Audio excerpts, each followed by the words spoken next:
끝없이 펼쳐져 있는 머나먼 대지 유라시아. 예로부터 이 대지를 관통해온 교역의 길이 바로 실크로드였다.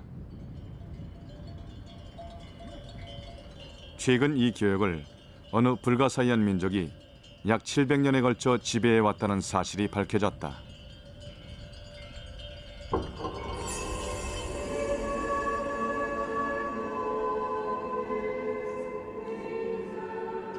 유라시아 각지에서 이 교역 민족이 맡은 역할의 중요성을 말해주는 발견이 계속되고 있다.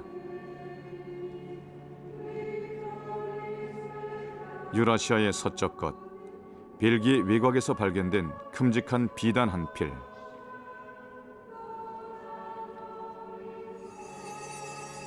이 비단 뒷면엔 이상한 글씨가 기록돼 있었다.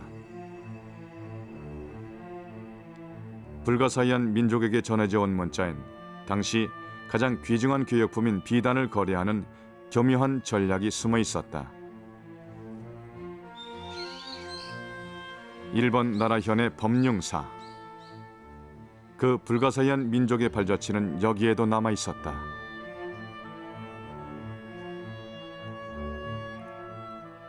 쇼토쿠 태자 시대로부터 전해진 것으로 알려진 향나무에 그들의 문자가 새겨져 있음이 밝혀졌다.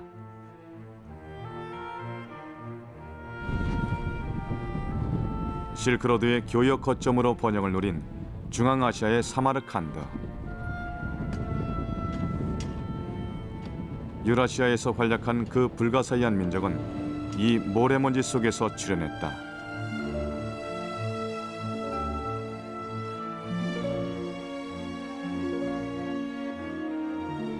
벽화에 그려진 건 낙타를 타고 사막을 다니는 모습이다. 이들의 이름은 소그드족. 실크로드 교역을 배후에서 지배했다는 사람들이다. 하지만 번영을 누리던 이들은 지금으로부터 약 1000년 전의 자취를 감추고 말았다.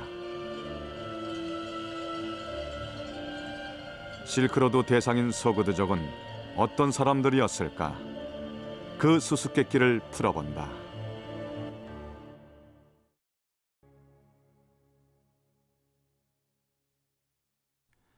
중국 중앙부 예수도의 땅에 고대의 사원이 우뚝 솟아 있다.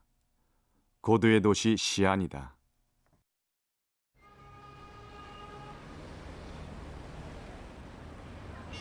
이것은 수많은 왕조의 수도로 번영을 누려온 도시다. 이 시안의 성벽으로부터 서쪽을 향해 뻗은 길이 예로부터 유라시아 동서를 이어온 실크로드다.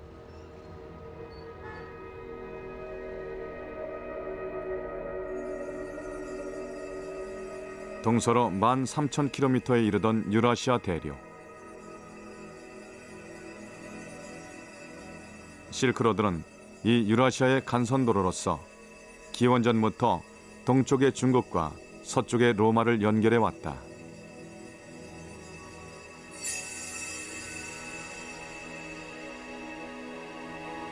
수많은 사람과 물건으로 넘쳐났던 실크로드. 그 교역의 대부분을 어느 민족이 지배했는지가 밝혀졌다. 그 민족은 바로 중국 역사책에 드물게 등장하는 소그드족으로 불리는 사람들이다.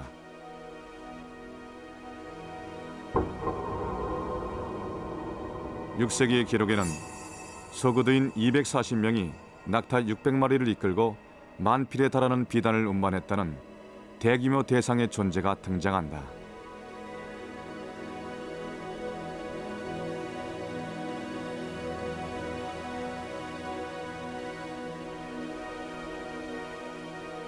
고대 중국에선 서방에서 온 사람들을 호인으로 부르며 이런 인물상으로 그 모습을 남겨왔다.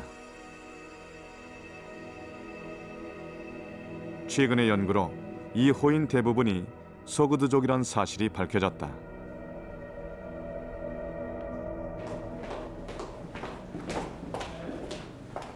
(2000년 5월) 시안 외곽에서 고고학적으로 크나큰 발견이 있었다. 많은 소그드인이 중국에 와 있었던 증거를 찾은 것이다. 개발공사 도중에 우연히 발견된 무덤. 지금까지 중국에선 거의 그 예를 볼 수 없는 이상한 무덤이었다. 관에 놓여있던 받침대를 장식하는 건 금색과 주색으로 물들인 정교한 조각이다. 묘사된 그림에는 여기에 안치된 인물의 생전 생활 모습이었다.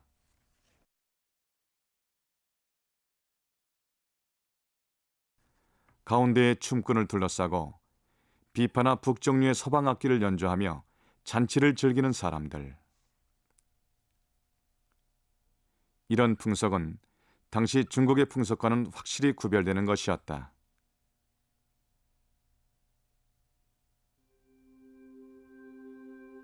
그런데 한편으론 중국풍의 집안에 집주인과 그의 아내가 그려진 그림이 있다.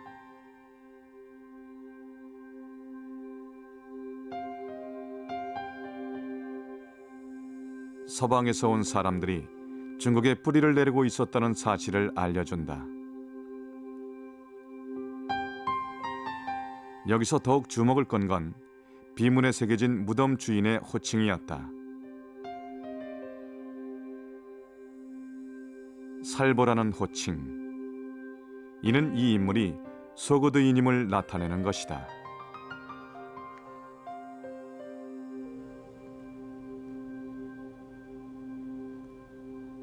중국의 역사학자 롱신장 박사는 소그드인들이 중국에 정착했음을 알 수 있다고 한다. 중국에서는 원래 살보라는 것이 소그드인 말로 대상의 우두머리를 뜻합니다. 그런데 이 비문에 기록되어 있는 살보는 부락의 대표자를 나타내는 말로 쓰여지고 있습니다. 이것으로 미루어 상업을 목적으로 온 많은 소그드인들이 중국에 부락을 세우고 정주했다는 사실을 알 수가 있습니다.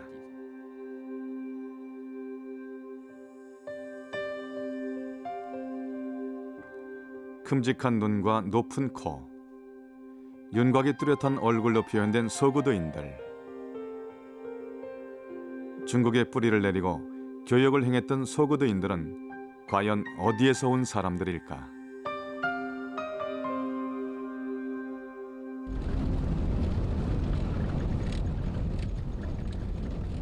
메마른 대지가 이어지는 중앙아시아. 여기에 소그드인들의 고향으로 불리는 장수가 있다.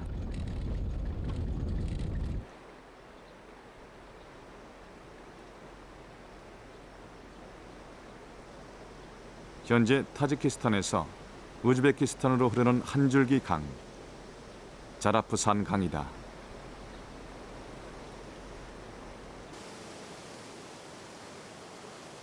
건조한 기후에 속하지만 여기에만은 관계시설이 설치되어 있고 녹지가 펼쳐져 있었다.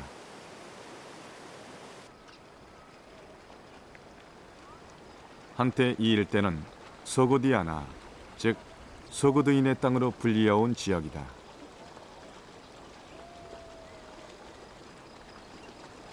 하지만 지금은 이곳에서 소그드인의 모습은 보이지 않는다.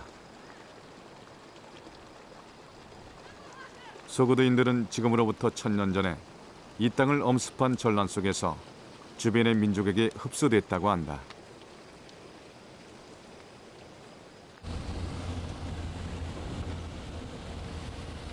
불가사의한 소그드인들.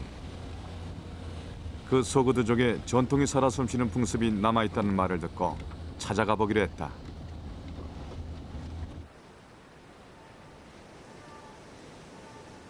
자라프산 강변의 험준한 산길을 거슬러 오른 지 3시간 반.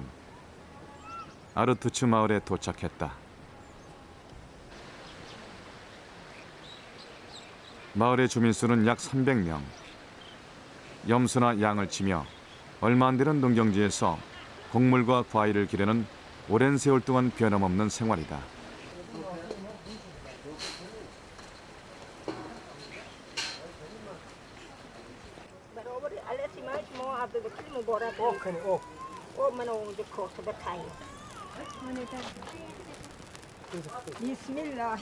불을 피우며 부정한 것을 쫓는 대상은 아기를 눕혀두는 요람이다.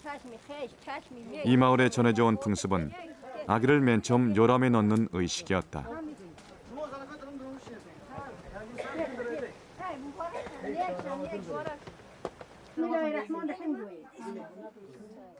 아침 일찍부터 마을 사람들이 모여든 곳은 이 마을 주민 라푸퍼의 집이다.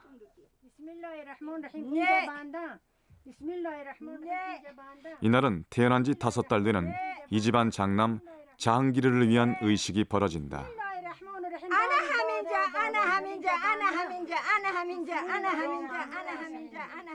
의식의 절정은 엄마가 자항기르의 작은 입에 꿀을 먹이는 것이다.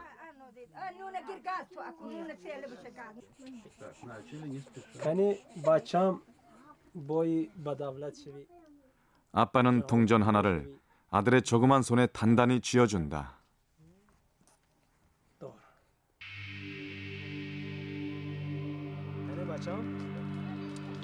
이 의식은 아득히 먼 옛날부터 수많은 세대를 통해 대물림해 온 것이다. 저희 부모님도 제게 이 의식을 베푸셨습니다. 꿀을 먹여서 장차 먹고 살 걱정이 없게 하고 동전을 쥐어줘서 부자가 되게 하려는 부모의 바람이 담겨 있었죠. 이건 소고드 시대에 시작된 전통이라고 들었고 조상 대대로 지금까지 지켜오고 있습니다. 이 의식을 연상시키는 내용이 1000년 전 중국의 역사책에 기록돼 있었다. 소고드족은 아기가 태어나면 꿀을 먹여준다. 그리고 손에는 아교를 칠해준다. 이는 꿀처럼 달콤한 말로 장사를 할 수 있게 하고 한 번 손에 들어온 돈은 놓치지 않게 하려는 바람에서다.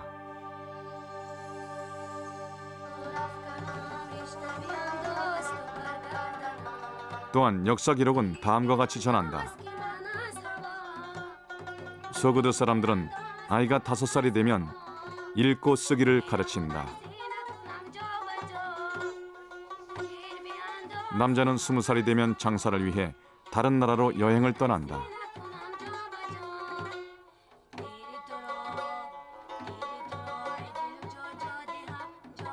이렇듯 소고드 사람들은 태어나면서부터 장차 뛰어난 상인이 되어야 할 정해진 운명이 있었다.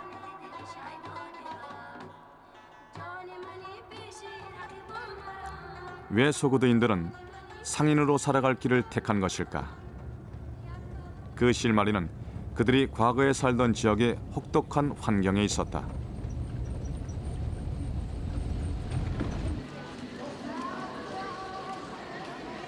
중앙아시아 타지키스탄 공화국 서부의 작은 도시 펜지켄트.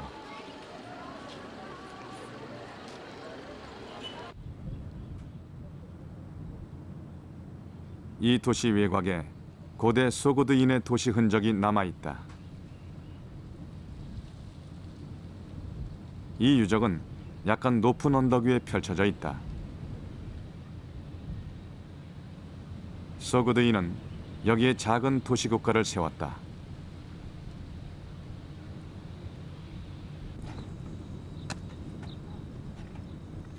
(1946년) 이후 펜지켄트 유적에선 러시아의 에르미타지 미술관 등이 중심이 돼서 50년 이상에 걸쳐 발굴 조사를 계속해왔다.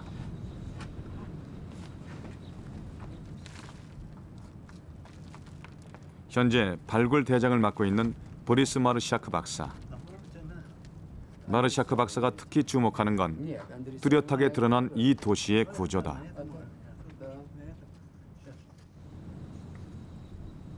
이 지역에선 건축에 적합한 석재가 부족했고 목재 역시 귀중했다. 발굴 결과 그 모습을 드러낸 건 전부 햇볕에 말린 벽돌로 지은 건축물이었다. 민가에선 폭이 2m 정도인 좁은 방이 숱하게 발견된다. 어느 방이든지 천장은 아치 모양을 하고 있다. 2층 부분을 떠받치기 위한 방책이었다. 복잡하게 뒤얽힌 집안 구조는 햇볕에 말린 벽돌로 지어진 집의 강도를 유지하기 위함이다. 이런 집들이 밀집해서 도시를 이루었다.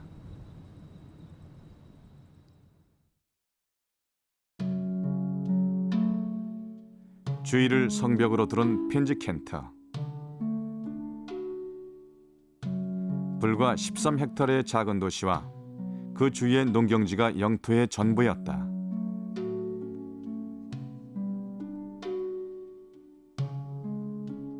소그드인들은 인구가 늘어나면 건물 위의 2층, 3층 부분을 증축했는데 개중에는 도로를 주거지로 삼은 집도 있었다.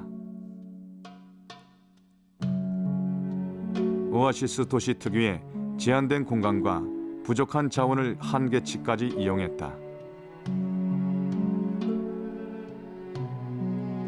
절정기에 이른 이 도시의 인구는 7,000명.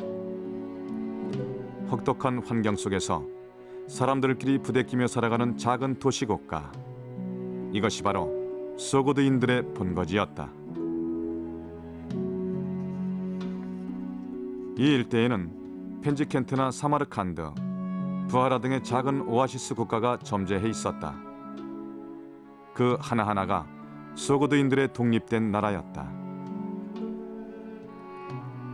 예로부터 중앙아시아는 많은 대국이 패권을 다투었던 무대였고 그 속에서 소그드인들은 작은 도시국가를 지켜왔다.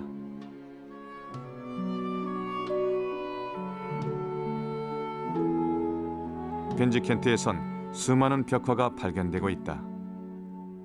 이 벽화는 술잔을 기울이며 연애를 즐기는 남자들의 부유한 생활상을 그린 것이다.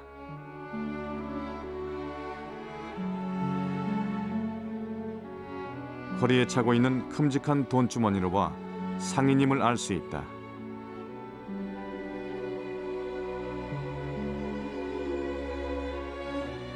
비단 옷을 걸친 부유한 상인들.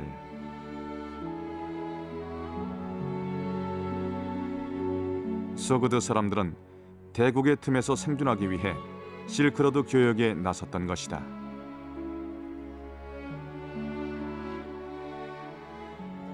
소그드인들은 강한 국가를 갖지 못했습니다.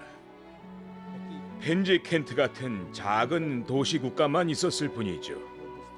그래서 그들은 교역 민족으로서 드넓은 세계를 향해 나갔고 중앙아시아에서 중국까지 도달했습니다. 소그드족의 모든 젊은이들은 20살이 되면은 교역을 하기 위해 여행을 떠났습니다. 상인이 됨으로써 활로를 찾아낸 것이지요. 작은 오아시스 도시국가를 본거지로 한 소그드인들은 이곳으로부터 실크로드 저편을 향해 여행을 시작했다. 이들은 어떻게 해서 실크로드 교역을 지배하게 됐을까?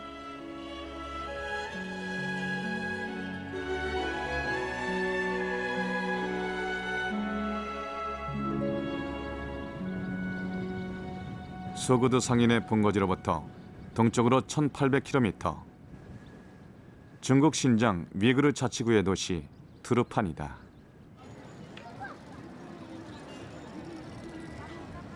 중국 세계의 관문 트루판은 실크로드 최대의 교역 도시로 번영을 누린 곳이다. 시장에는 지금도 그 자취가 남아 있다.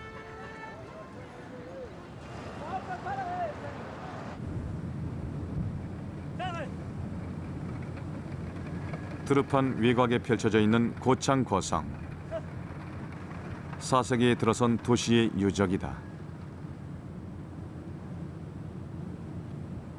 유적에 있던 고분군으로부터 이곳에서 교역하던 소그드인들의 장사 수완을 분명히 보여주는 발견이 있었다.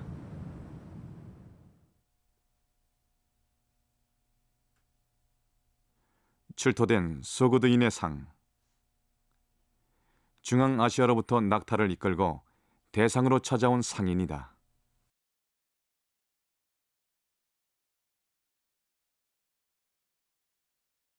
이것은 중국풍의 모자를 쓴 소그드인. 이곳에 정주하던 인물이라고 여겨진다. 이곳에선 대상으로 온 소그드인과 정주하던 소그드인이 서로 도우면서 교역을 행하고 있었다. 이런 교역의 모습을 뒷받침하는 자료가 발견됐다. 매매 계약서다.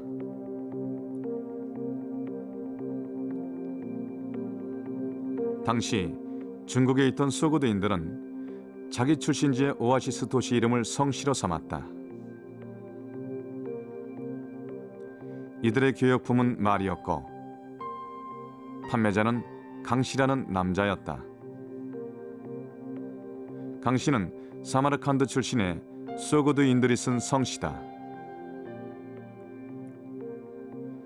그 강씨의 보증인으로 열거된 사람은 이곳에 정주하는 3명의 소그드인이었다. 보증인들은 신원 보증이나 교역품의 품질 보증 등을 떠맡았다.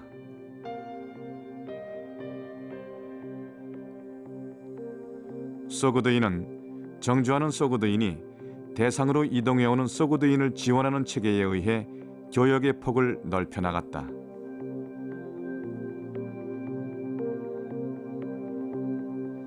소그드인이 정주하면서 부락을 세운 목적은 교역을 원활하게 진행하는 데에 있었습니다. 대상으로 찾아오는 이한테 편의를 제공하는 게 그 중요한 역할이었죠. 소그드인들은 점차 중국 서부에서 동부로 교역을 확대시켜 나갑니다. 이렇게 해서 완성된 교역망은 무척이나 큰 규모였습니다.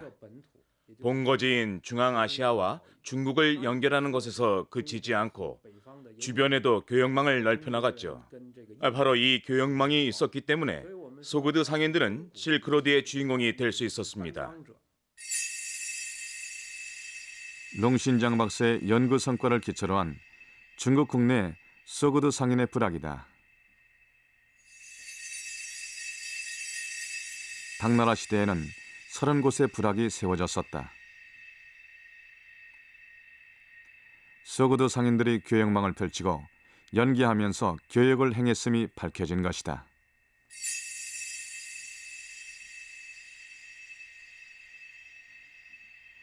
중국 간수성의 사막 속에서 모습을 드러내는 오아시스, 둔황. 둔황도 소그드 상인의 손꼽히는 부락의 하나였다. 중앙아시아로부터 중국에 다다른 소그드 상인들은 여기에도 발자취를 남기고 있다. 제45번 모가오 굴속의 벽화에는 실크로드 노상에서 도적한테 습격당하는 소그드 상인이 그려져 있다. 도적한테 목숨을 구걸하는 소그드 상인. 그들의 발밑에는 교역품인 비단 포목이 놓여 있다. 이처럼 실크로드 교역엔 늘 위험이 뒤따랐다. 둔황에서 그런 소그드 상인들의 애환을 오늘날에 전해주는 귀중한 발견이 있었다. 실크로드에서 널리 이용된 소그드 문자. 20세기에 처음 발견된 후로 해독이 진행돼 왔다.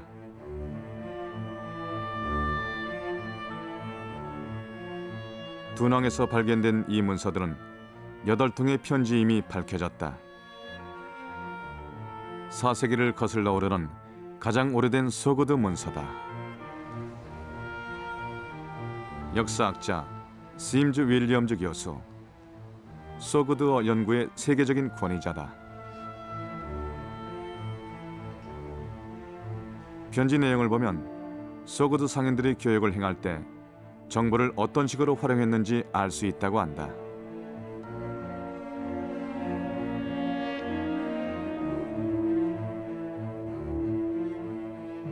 후초 2,500개를 보낼 준비가 됐습니다.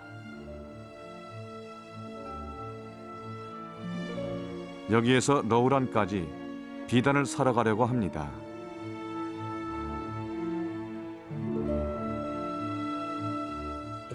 실크로드에 어디를 가면은 적당한 가격에 살 수 있을까?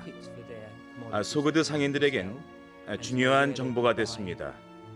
더욱이 안전하게 여행하면서 교역할 수 있는 곳이 어디인지가 절실한 문제였죠. 그 때문에 그때그때의 정치 상황이나 사회 상황에 관한 정보를 정확하게 파악하는 게 중요했습니다.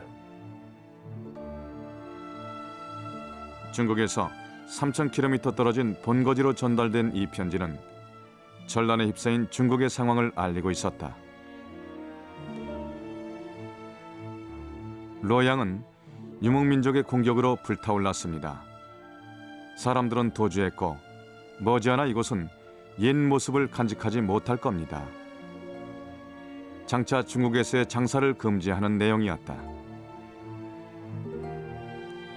그리고 이 편지는 자신이 뜻하지 않은 죽음을 당할 경우엔 아들을 뛰어난 상인으로 키워달라는 당부로 끝을 맺는다.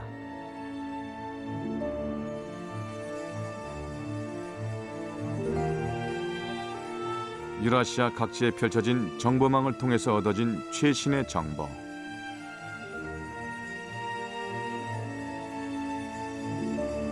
소그드인이 실크로드를 지배하는 교역민족이 된 이면에는 이러한 전략이 숨어 있었던 것이다.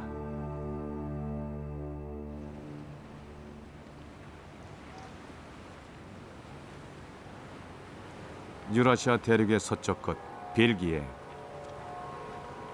여기에선 소그드 상인들이 더더욱 정교한 교역을 행했음을 알려주는 발견이 있었다.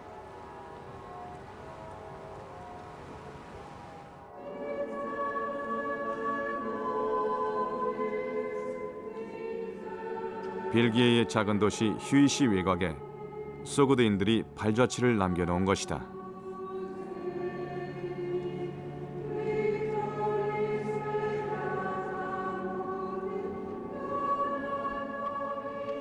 (6세기) 성인의 유품을 보관한 상자 속에 간직돼 있던 비단 한 필.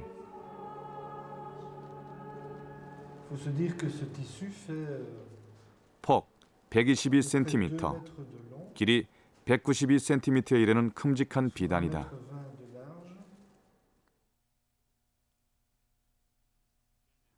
천년의 세월이 흐르는 동안 원래의 색채는 완전히 빛이 바래고 말았지만 한때는 색상이 화려한 최고급 비단이었다.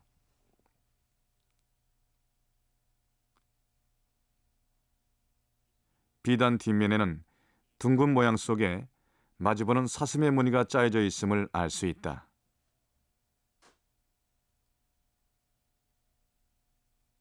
이는 당시의 중국에선 볼 수 없는 무늬다. 전문가들은 이 비단이 어디에서 짜여진 것인지를 놓고 논의를 거듭해왔다.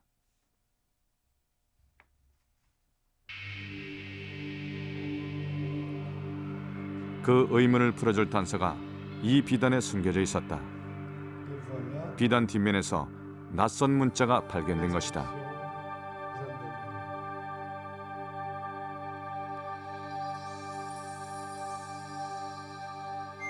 모두 두 줄에 걸쳐 쓰여진 문자. 전문가들의 손에 의해 이것이 소그드 문자임이 밝혀졌다.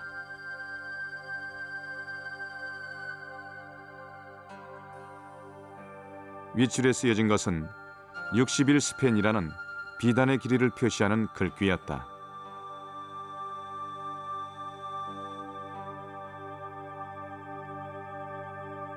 그리고 밑줄에 쓰여진 글귀가 뜻밖의 사실을 밝혀준다.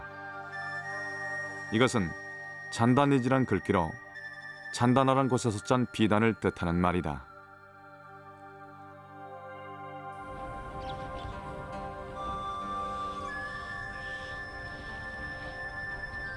중앙아시아 우즈베키스탄의 도시 부하라. 부하라는 소그드인의 도시국가의 하나로 번성했던 곳이다.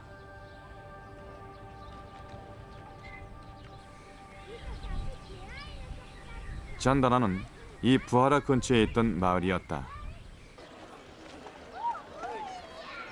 우즈베키스탄에선 지금도 비단 생산이 활발하게 이루어진다. 정성 들여 모으는 누에고치, 옛 방식대로 누에치기를 해오고 있다. 5월, 이 마을에선 올해 첫 누에고치 수확을 축하하고 있었다.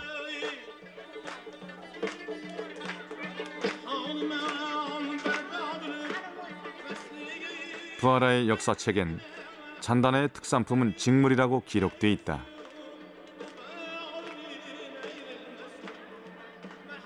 그것은 무척이나 아름다운 직물이며 대량으로 생산된다.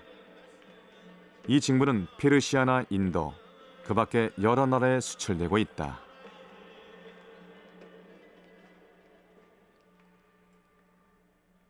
벨기에 휴이시에서 발견된 비단은 소그드인들이 교역에 그치지 않고 비단 직물 생산에 착수했음을 입증하는 것이다.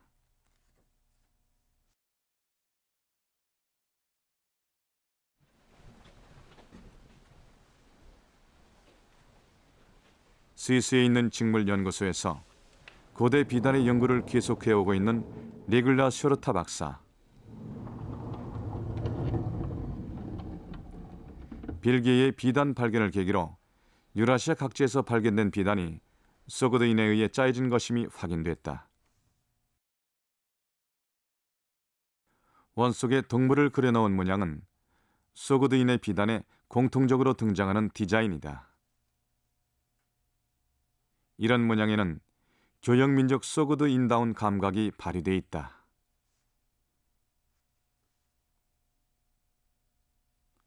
원래 이 원 속에 동물을 그려넣는 디자인은 서아시아의 대국 페르시아 전통의 문양이었다.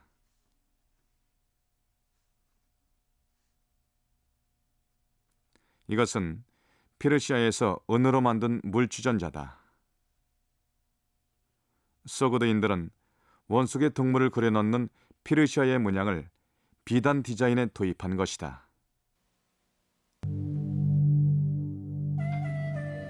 유행을 받아들인 새로운 비단을 탄생시킨 소그드인들은 독자적으로 디자인한 비단을 짜기 위해 중국과는 전혀 다른 배짜기 기술을 도입했다.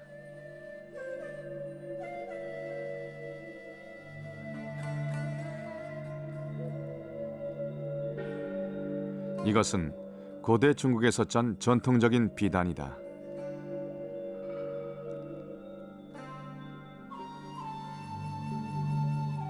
식물이나 기하학 문양 등 작고 소박한 무늬가 중심이 되는 이 배짜기 방식은 세로짜기로 불리는 기법이었다.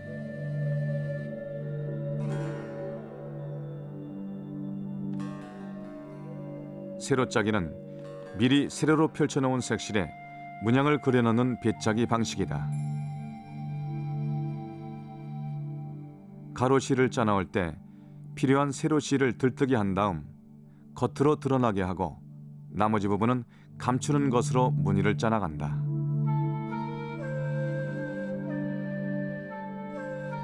세로짜기에선 긴 세로실에 문양을 내기 위해 길고 강한 색실이 대량으로 필요하게 된다. 게다가 한 번 짠 세로실은 도중에 색을 바꿀 수가 없다. 때문에 소박한 무늬만 반복하게 되므로 한계가 있다.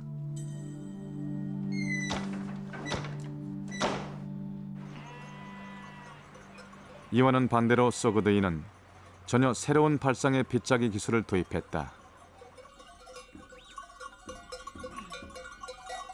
그것은 비단이 유목민의 문화와 만남으로써 탄생한 기법이다.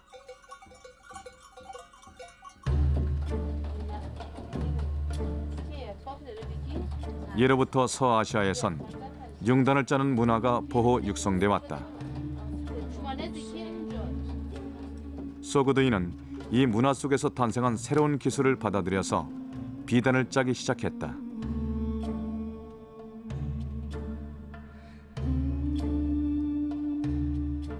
화려한 색채의 문양을 그려넣을 수 있는 이 새로운 기법은 세로짜기의 반대인 가로짜기로 불리는 것이다.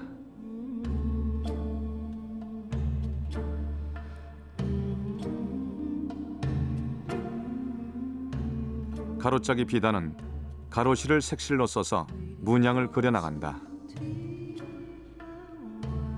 가로실은 무늬에 맞춰서 자유롭게 색을 바꿀 수 있다. 이처럼 가로짜기 비단에선 다채로운 색으로 그림을 그리듯이 대담한 디자인의 무늬를 짜내게 된다.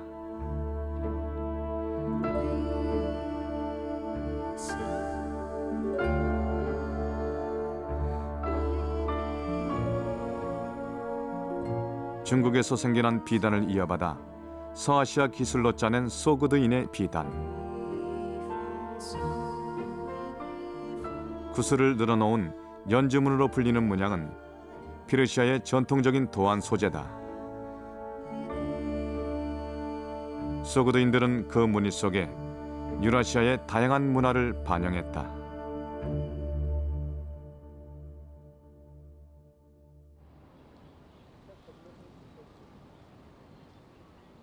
중앙아시아 오아시스 도시의 하나 펜지켄트. 소그드인의 비단에 짜넣어진 유라시아의 다양한 문화는 이곳에서도 숨쉬고 있었다.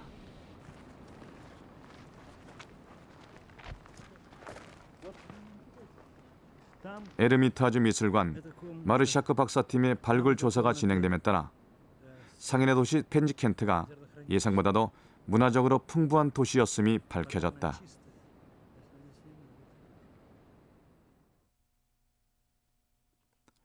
펜지켄트 유적에서 발견된 벽화다.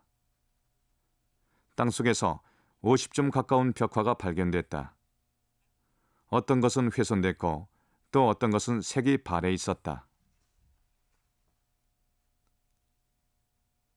이 벽화들은 어떤 공간 속에 들어가 있었고 어떤 식으로 사람들의 생활을 장식하고 있었을까?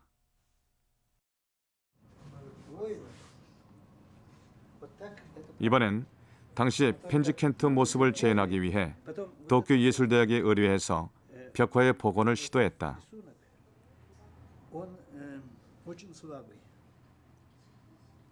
벽화의 보존과 복원 전문가들의 손에 의해 1000년 이상 잃어버렸던 원래의 색이 되살아나고 있다.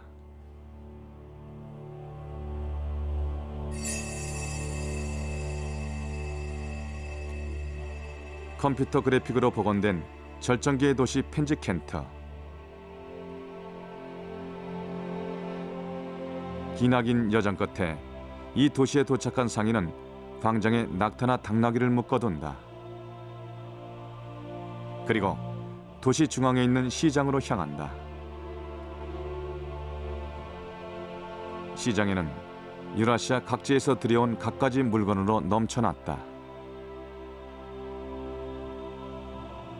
페르시아의 은그릇, 인도의 후추, 그리고 중국의 화려한 비단도 이미 도착했다.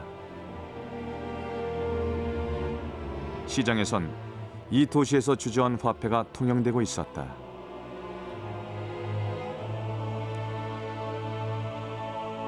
이것이 펜지켄트에서 출토된 화폐로 중국의 화폐를 모방해서 만든 동전이다. 중국과의 경제적인 연관성의 깊이를 짐작할 수 있다.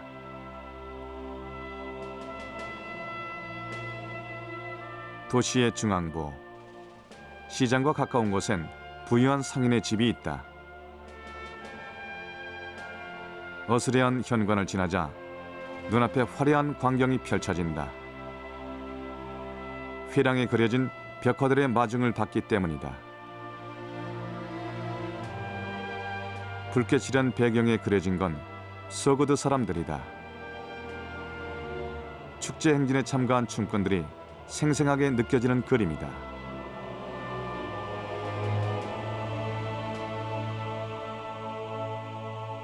층간 천장이 없는 큼직한 응접실. 여기에서 손님은 실크로드 문화의 다채로운 모습들을 목격할 수 있다. 천창으로 쏟아지는 빛 속에 유라시아 각지의 신과 공상 속의 동물들이 늘어서 있다. 정면에 아름답게 그려져 있는 건 풍요로움을 관장하는 이 도시의 여신이다.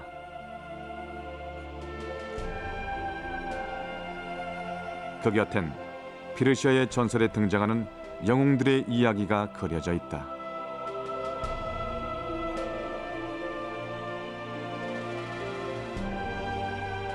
응접실의 한쪽에선 머나먼 그리스의 이야기가 그려진 벽화가 발견돼서 관계자를 깜짝 놀라게 했다. 이서부와의 한 장면, 황금알을 낳는 거위 이야기다. 너무 큰 욕심을 부리면 안 된다는 상행위상의 교훈을 말해준다. 이것은 길들인 원숭이한테 죽임을 당하는 남자의 이야기로 인도에 전해지는 불교 설화다. 벽화에는 유라시아 각지의 다양한 문화가 녹아들어 있었다.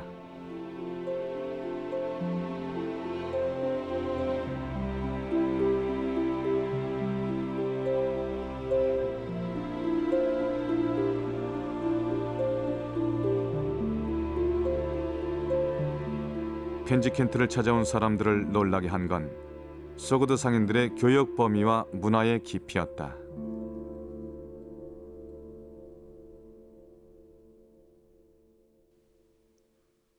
말하자면은 소고도인들은 스스로 다른 나라를 침략해서 대륙을 이룩하지는 않았습니다. 그들은 유라시아 어디든지 찾아가는 교역 민족이었죠.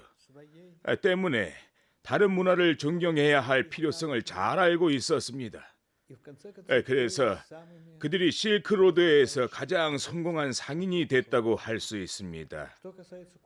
그렇게 해서 태어난 그들의 문화는 유라시아 동서의 다양한 문화가 융합된 것이었습니다. 실크로드에서 장사 수완이 가장 뛰어난 상인으로서 교역을 지배하던 소그드인들. 그들이 일으킨 문화의 물결은 중국에도 커다란 변화를 가져다 준다.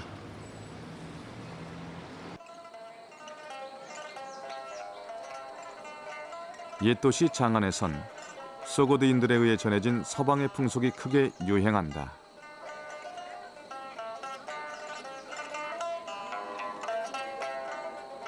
사람들은 모두가 서방의 음악이나 춤을 즐기며 서방의 의복은 물론 그 음식에도 입맛을 다셨다.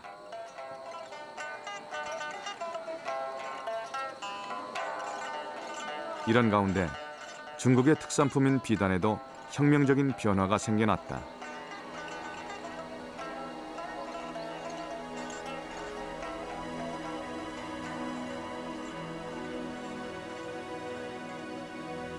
이것은 중국에서 짜여진 비단이다.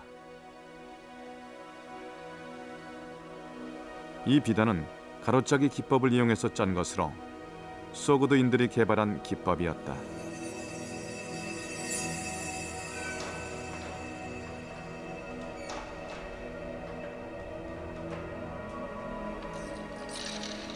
기록에는 수나라 시대에 황제의 명을 받은 한 소그드인이 화려한 색채의 비단을 짜냈다고 전해진다.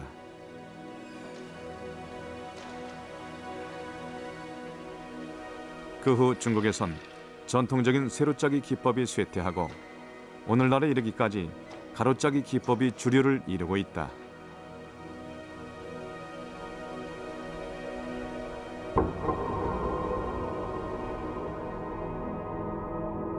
하지만 번영의 절정을 누리던 소그드인들은 크나큰 전환점을 맞이한다. 권력에 눈을 뜨고 중국에서 두각을 나타내던 한 사나이가 소그드 상인 세계를 뒤흔드는 사건을 일으킨 것이다.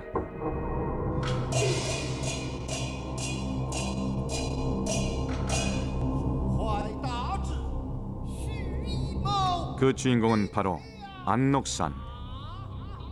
중국 역사상 최대의 반란자로 현대에도 경극 무대 등에 등장하는 인물이다.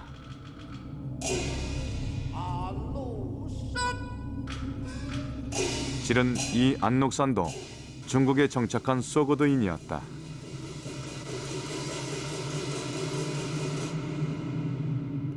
안녹산이 권력의 기반으로 삼은 건 소그드 상인들의 경제력이었다. 안녹산은 상호, 즉 소그드 상인들을 비밀리에 각지의 교역 거점으로 보낸다. 그는 비단을 거래하면서 그들로부터 거둬들인 부를 축적해 나간다.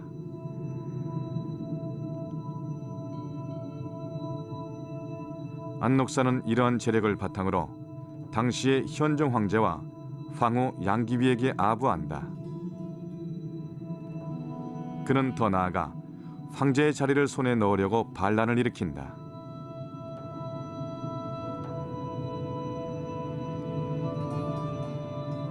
하지만 반란의 실패로 안녹선의 야망은 무너진다.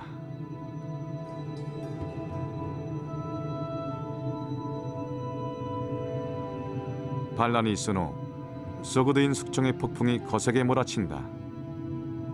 호면, 즉 소그드인의 얼굴을 한 사람은 예외 없이 처형의 대상이 됐다.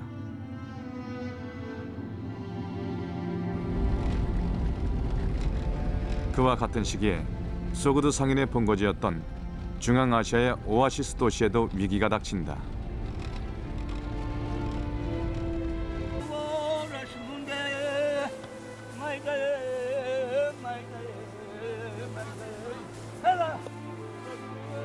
한때 소그드인들이 살던 중앙아시아.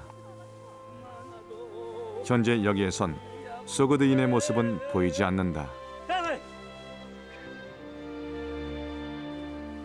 소그드인들은 서쪽으로부터 밀려오는 이슬람 물결 속으로 휘말려 들어갔고 그들 고유의 문화는 파묻히고 말았다.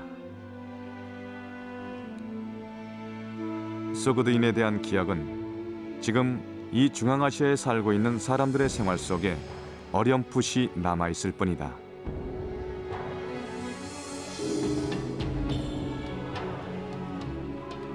유라시아의 동쪽 끝, 일본의 나라현, 소그드인들의 발자취가 남겨져 있었다.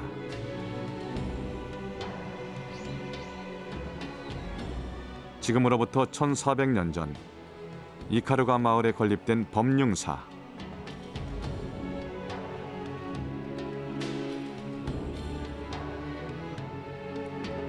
일본 국보 사기사자 수문검은 소토쿠 태자와 관련이 있을 것으로 여겨지는 비단이다.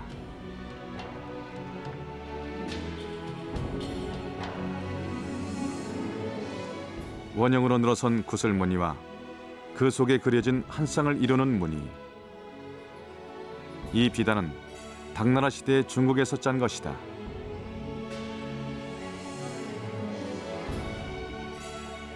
소그드인들이 개발한 가로짜기 기법으로 짜여져 있다.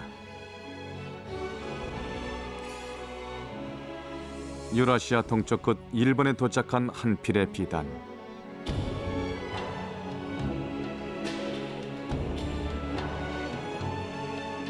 여기엔 다양한 문화를 엮어낸 소그드 사람들의 흔적이 짙게 남아 있었다.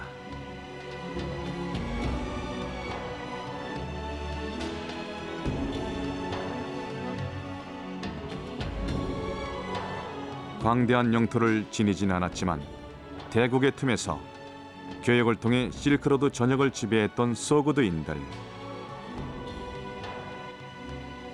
그들이 이룩한 문화융합의 증거는 기나긴 여정을 거쳐 오늘날에 전해지고 있다.